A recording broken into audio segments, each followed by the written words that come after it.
দিনাজপুর রাজবাড়ি, যেটি রাজবাটি নামেই অধিক পরিচিত, বাংলাদেশের অন্যতম প্রাচীন ও ঐতিহাসিক স্থাপনা, যা প্রায় ১৬৬ একর জমির ওপর অবস্থিত।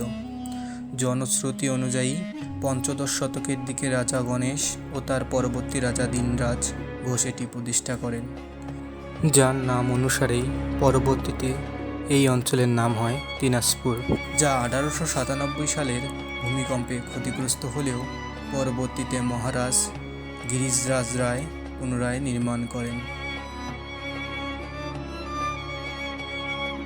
রাজবাড়িটি মোগল ও পাল আমলের স্থাপত্যের চমৎকার সংমিশ্রণে তৈরি, যেখানে রয়েছে আয়না মহল, রানী মহল, কয়েদিদের ফাঁসির মঞ্চ এবং প্রাসাদকে রক্ষা করার জন্য চারপাশে বিশালাকার দিঘি, যা পরবর্তী ভিডিওতে তুলে ধরা হবে।